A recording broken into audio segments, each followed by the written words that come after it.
You say that government spending another $3+ trillion is going to cause so much inflation that it will hurt more than it helps. Can you explain that?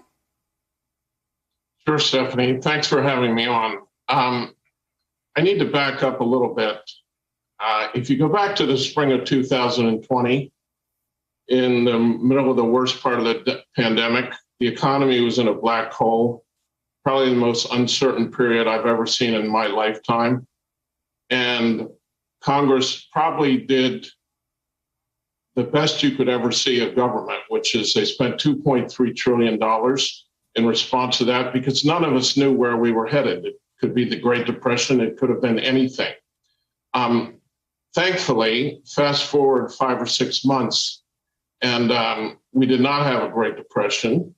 It turns out we had the sharpest V recovery in history. In fact, the government confirmed, I think it was yesterday, that the recession is over and ended last summer. By early fall, retail sales, the 30-year trend in retail sales was actually above trend. This took like 5 or 6 months. In the Great Depression, it took over 10 years.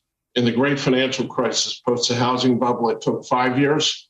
So this turned out to be a very different animal than the kind of economic periods we're talking about. The best way I could draw an analog for you is think of a health crisis, think of a heart attack. And if you have a heart attack, if you get the stent in time, the stent in this case being the congressional action and the vaccine, you can go on with your life and no further treatment is required. That's exactly what we had. We did not have what we had in terms of the Depression or the Great Financial Crisis, which I would say is more like cancer. That's a long-term problem which requires long-term spending and long-term interventions.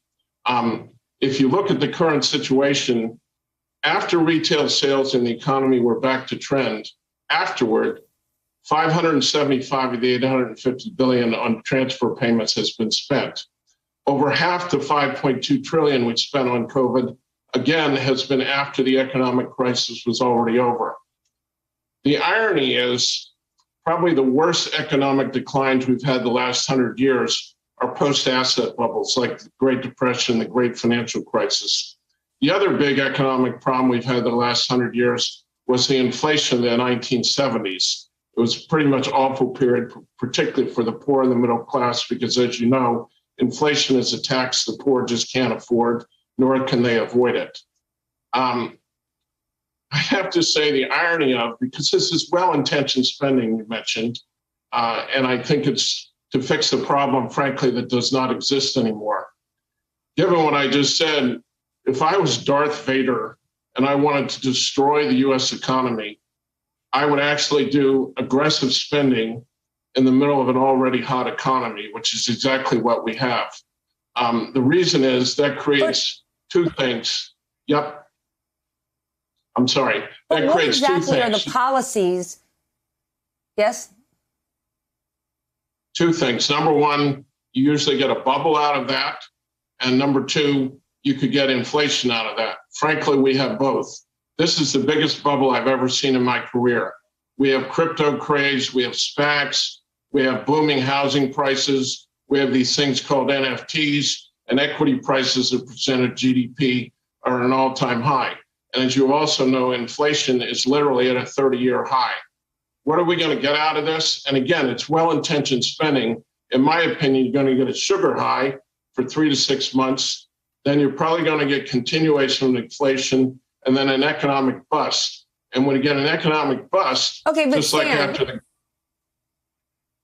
Yeah. But Stan, cryptocurrencies, NFTs, SPACs, if that blows up, that's a problem for the rich. What this infrastructure plan is trying to do is help the poor. Roads, bridges, Wi-Fi in rural areas. I mean, expanded child tax credit, free pre-K. This is going to help people who are struggling. Asset bubbles and cryptocurrencies don't mean anything to them. Let that blow up. Okay, first of all, it's not just the rich this time. This is the first retail participation in this kind of nonsense that has happened in my career. But let's take that aside. It's not the cryptocurrencies blowing up that are going to hurt the the poor people. It's that asset bubbles bursting inevitably lead to large economic declines. It's the economic decline that's going to hurt the poor. Everything you just mentioned sounds great. And if you can pay for it without hurting the economy, I'm all for it. But frankly, there's a lot of things going on. Take pre-K. All right, pre-K, I wish Harlem Children's Zone could do the whole country because they do it with great efficiency. Unfortunately, that's not the case. To scale it, we need government, and I'm okay with a program like that. But take, for example, me. I'm getting Social Security payments. I'm pretty wealthy. All right, I don't need those payments. There's a lot of other ways to pay for this and cut that out. Do we really think my Social Security payments are priority? Because if we don't think they're a priority, let's cut them. And there are a lot of other examples. And then if you want to add stuff, but right now, further spending in aggregate, in my opinion, is going to cause a financial crisis. It's going to cause inflation, and nothing is going to hurt the poor more than that. And by the way, if it does, every dollar we're spending now that, in my opinion, we don't desperately need is not going to be available in a future crisis, whether it's another pandemic or an economic decline that is hurting the poor and the middle class. Well, absolutely nobody wants that, but conventional wisdom is often more money is good for those who need it most. You're saying that's not the case. So how did Joe Manchin and the other senators react when you made this case? I think they were very thoughtful. I don't know how much I moved the needle or didn't move the needle, but we had a very nice, frank discussion, and frankly, they asked great questions, and they seemed very interested in my points. I think, frankly, my track record probably made an impression on them, too. So the takeaway, you are all for a hard infrastructure deal. You don't like that. What is the prescription you're saying we need to do? Well, I don't think we need to do anything. I think we need to take a step back, take a deep breath, and see where we are. We have a very hot economy and very hot inflation, and any net spending, in my opinion, is a problem. I realize that's not realistic. So, yes, I love a lot of stuff in the infrastructure plan, particularly the investments in the digital infrastructure, because we have a big digital divide. So rural areas and poor kids have the same access to it as upper class kids. There's a lot of stuff in there I'm okay with.